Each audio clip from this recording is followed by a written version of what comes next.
FTP நேயர்களுக்கு வணக்கம். இன்று நம்மோட நேர்காணலுக்காக இணைந்திருக்கிறார் தேனி கர்ணன் அவர்கள். சார் வணக்கம். வணக்கம். வணக்கம் சதீஷ். வணக்கம். சொல்லுங்க சதீஷ். செங்கோட்டையன் அவர்கள் ஒரு அதிரடியான ஒரு விஷயத்தை இப்ப வெளியே சொல்லி இருக்கிறாரு. அது என்னன்னா, அம்மாவின் ஆதரவாளர்களான ஓபிஎஸும் டிடிவி தினகரன் அவர்களும் பொங்கலுக்குள், அதுவும் ஜனவரி முடிவதற்குள் அப்படின்னு ஒரு இடத்துல சொல்லி இருந்தாரு, தாவேக்காவில் இணைய போகிறார்கள் என்று குறிப்பிட்டு சொல்லி இருக்கிறாரு. இது எப்படி சார் பாக்குறீங்க? இல்ல, அவருடைய விருப்பத்தை அவர் சொல்றாரு. அதை அவர் இப்ப தாவேக்காவில் ஒரு ஒருங்கிணைப்பாளராக இருக்கிறாரு, தாவேக்காவில் ஒரு பொறுப்புல இருக்கிறாரு. அப்ப அதிமுக பிளவுபட்டு கிடக்கு. அது இருக்கக்கூடிய டிடிவி தினகரனா இருந்தாலும் சரி, ஓபிஎஸ் இருந்தாலும் சரி, யாரா இருந்தாலும் சரி, அவர்களது இயக்கத்தில் அழைப்பது வழக்கம் தானே. இப்ப அவரு கூப்பிடுறாரு, ஆனா இவங்க எப்படி போவாங்க? ஒரு கூட்டணி அமைப்பாங்க. வேண்டாம், நான் என்ன சொல்றேன், திமுகவை எதுக்கவும் எடப்பாடி பழனிசாமி எதுக்க ஒரு வலுவான கூட்டணி அமைப்பேன்னு தினகரன் சொல்லிட்டு இருக்கிறாரு. நல்லா புரிஞ்சுக்க. நீங்க கண்டிப்பா அதுல எங்களுக்கு முன்னுரிமை கொடுத்தா நம்ம கண்டிப்பா இணைவோன்னு சொல்றாங்க. அந்த நிலைப்பாட்டுல தினகரன் இருக்கிறாரு. அதுல எந்த மாற்றம் இல்லை. எடப்பாடி பழனிசாமியும் எதுக்கணும், திமுகவும் எதுக்கணும், ஒரு புதிய அரசாங்கத்தை அமைக்கணும்ன்ற ஒரு நிலைப்பாட்டுல இருக்கிறாங்க. ஆனா கட்சியில இணைவாங்கன்னா அது செங்கோட்டையன் சொல்வது அவருக்கு வேண்டாம். அவர் ஒரு எண்ணத்தை சொல்றாரு. தினகரன் அதை ஏத்துக்கிட்டு போயிடுவாரா? அவரை நம்பி இருக்கக்கூடிய நிர்வாகிகள் எங்க போயிடுவாங்க? அவர் கட்சியில் அடைஞ்சிட்டா அவருடைய கட்டமைப்பு தென் மாவட்டங்கள நல்ல வலுவா இருக்கு தினகரனை பொறுத்த அளவுக்கு. அப்படி இருக்கும் பொழுது அவரோட கட்டமைப்பை உடைச்சிட்டு எப்படி தாவேக்காவுக்கு போவாரு? தாவேக்கா வேண்டாம், அலையன்ஸ் வைப்பாங்க, கூட்டணி வைப்பாங்க. ஏன்னா தேர்தல் நேரத்துல யாரு கூட சேரன்னு சொல்லவே முடியாது. தேர்தல் காலகட்டத்துல தனது எதிரியை தாக்க யாரு கூட கைகோர்ப்பாங்க. அதுல எந்த மாற்றம் இல்லை.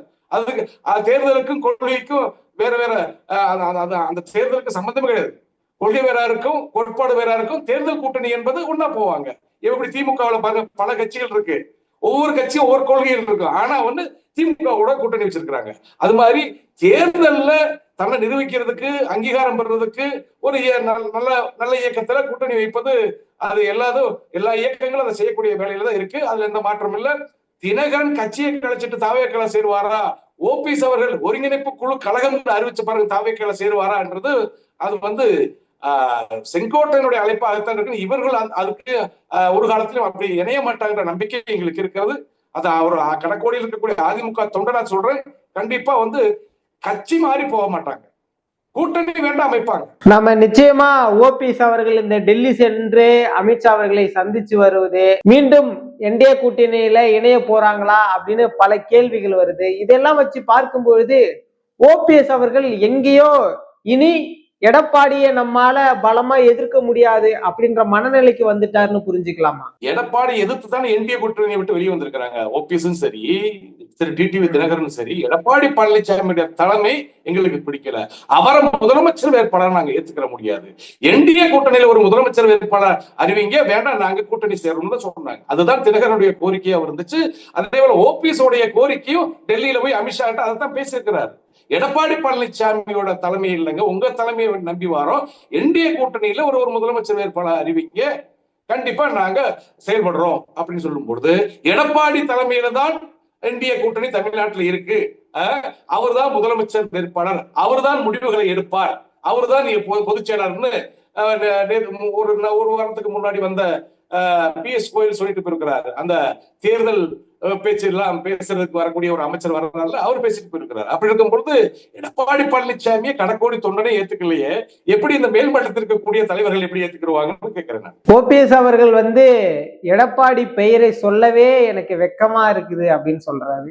இந்த அளவுக்கு காட்டமா பேசுறதுக்கான காரணம் எங்க இருந்து சார் வருது? இல்ல துரோகம், தொடர்ச்சியான துரோகம். நல்லா புரிஞ்சுக்கங்க. நீங்க யாருன்னே தெரியாது, சேலம் மாவட்டத்துல தெரியும், எங்களை போன்ற மேல்மட்ட நிர்வாகிய பழகினவங்களுக்கு தெரியும் எடப்பாடி பழனிசாமி யார், ஒரு அமைச்சர், அவ்வளவுதான், ஒரு அவை முன்னவரா இருந்தார், அவ்வளவுதான்.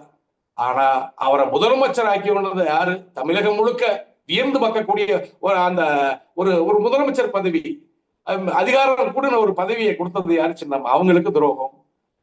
அதுக்கு முழு உறுதுணையாக இருந்த தினகரனுக்கு துரோகம், ஓபிஎஸ்க்கு துரோகம். இப்படி தொடர்ச்சியா துரோகம் செய்யக்கூடிய ஒரு நபரை பார்த்தா அவர் மூஞ்சிய பார்க்கிற மாதிரி கொடூரமா தான் இருக்கும். இப்ப எங்களுக்கு என்ன, எடப்பாடி பழனிசாமி பார்த்தா சந்தோஷமா இருக்கு, அதை காட்டிலும் மோசமான இருக்கு. அவருடைய பேசினாலே கோபம் வருது, கொதிப்பு வருது. எடப்பாடி பழனிசாமி இன்னும் எப்படி இவ்வளவு துரோகங்களை பண்ணிட்டு, தொண்டர்களுக்கும் துரோகம், தலைவர்களுக்கும் துரோகம், தன்னை வளர்த்தவங்களுக்கும் துரோகம், அத்தனையும் துரோகம் பண்ணிட்டு இன்னும் நான் தான் இந்த அதிமுக தலைமை நான் தான் சொல்லிட்டு எப்படி தூங்குற நீ? எப்படி உன் மனச்சாட்சி உனக்கு தூக்கம் கொடுக்குது? மனச்சாட்சி இருக்கா இல்லைன்னு தெரியல, எப்படியா தூங்குறீங்க?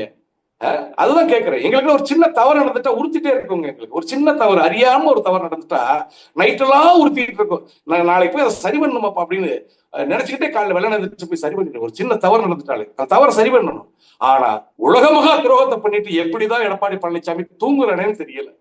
அப்ப இவங்கள மனுஷன் பிறவி கிடையாதுன்னு சொல்றாங்க. இவ்வளவு துரோகங்களையும் பண்ணிட்டு உங்களுக்காக வேண்டி அந்த அம்மா உங்களை முதலமைச்சர் ஆக்கிட்டு அரசியல் சரி பண்ணி சிறைக்கு அனுப்புறாங்க. அப்பையும் கூட தமது உறவினர்களை யாரையும் முதலமைச்சர் ஆக்கியிருக்கலாம், சின்னம்மா அவங்க யாரையும் ஆக்கியிருக்கலாம். என்ன நடக்க போகுது? கொஞ்ச நாளைக்கு விமர்சனம் நடக்கும், அதுக்கு பிறகு அதிகாரம் மட்டும் தானே இருக்கு. அதெல்லாம் விட்டுட்டு எடப்பாடி பழனிசாமி அறிவிச்சு விட்டு, என் தம்பி நீங்க எல்லாம் ஆதரிக்கணும், அம்மாவின் ஆட்சி நல்லபடியா நல்ல பேர் எடுக்கணும், நல்லபடியா நடக்கணும் அப்படின்னு சொல்லிட்டு சிறைக்கு போனாங்க. அந்த பெண்மணியே கட்சியை விட்டு நீக்கிட்டு அவங்க பேச்ச பேசாதீங்க. ஓபிஎஸ் கட்சியை விட்டு நீக்கிட்டு அவங்க பேச்ச பேசாதீங்க. தினகரனை கட்சியை விட்டு நீக்கிட்டு அவங்க பேச்ச பேசாதீங்க. இதனாலதான அடிமட்ட தொண்டை 11 தோல்வியை கொடுத்திருக்கா. அவங்களுக்கு அடிமட்ட தொண்டை 11 தோல்வியை கொடுத்திருக்கா. இனியும் படுதோல்விக்கு தயார் நிலையில் நிக்கிற நீ. இனியும் வரக்கூடிய சட்டமன்ற தேர்தலில் படுதோல்விக்கு தயார் நிலையில் நிக்கிறது. அதைத்தான் நாங்க ஒரு முன்னறிவிப்பு, ரெட்டா நாட்டு கொடுக்குற மாதிரி முன்னறிவிப்பு கொடுக்குறோம் உனக்கு.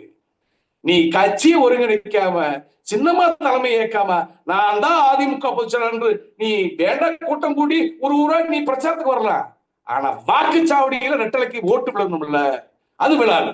அது நல்லாவே தெரியுது எடப்பாடி பழனிசாமிக்கு. எக்கேடு கட்டா என்ன, மக்கள் ஓட்டு போட்டா என்ன, ஓட்டு போடாம போனா என்ன, கட்சி என்கிட்ட இருந்தா போதும்.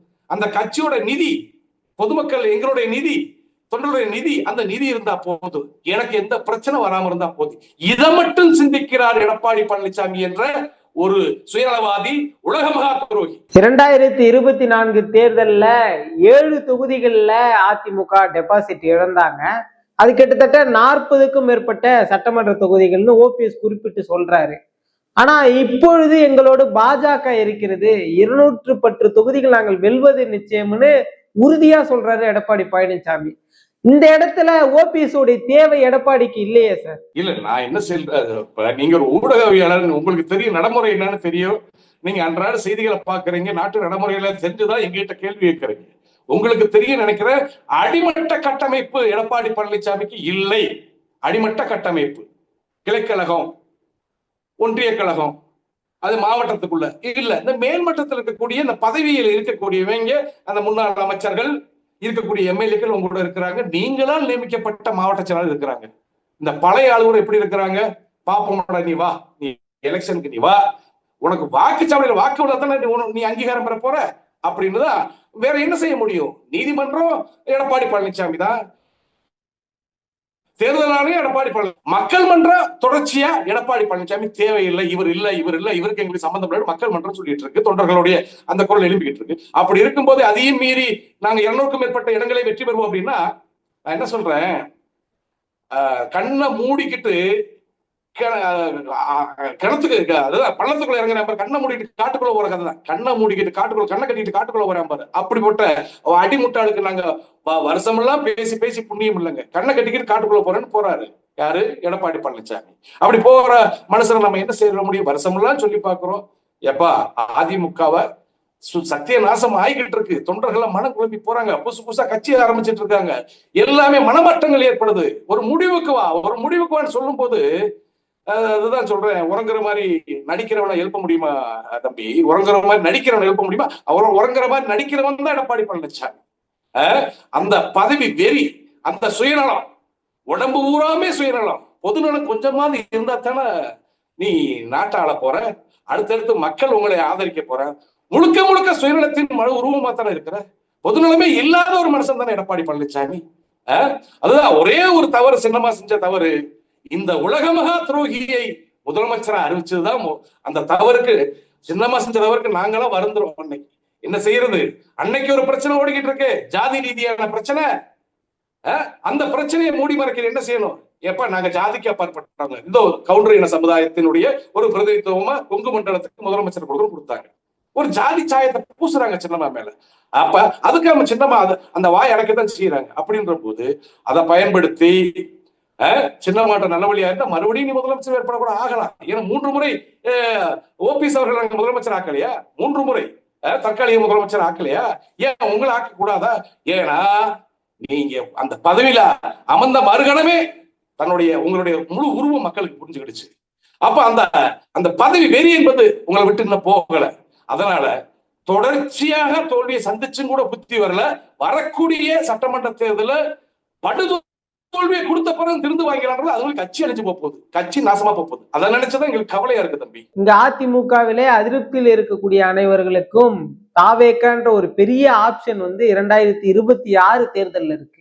இதற்கு முந்தைய தேர்தலில் அந்த மாதிரியான ஒரு ஆப்ஷன் இல்லை.